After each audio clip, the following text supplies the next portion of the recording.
के तो मैं मर जाऊंगी। क्या खिलाया तूने मुझे? अरे कुछ नहीं थी वो तो। अभिषेक क्या करेगा? अभिषेक पूरे टाइम गेम खेलता रहता है, ये यशी को ही पता। यहाँ से सामने बैठे बैठे फोन पे गेम खेलने वाली एक्टिंग करके ये रिकॉर्ड करेगा यहाँ सामने से।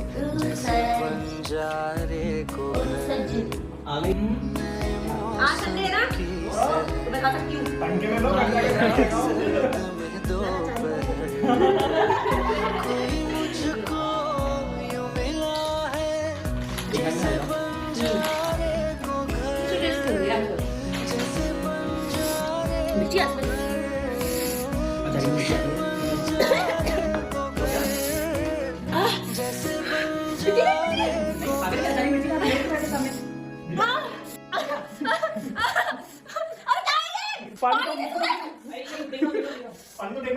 उसको लग रही है बहुत तेज।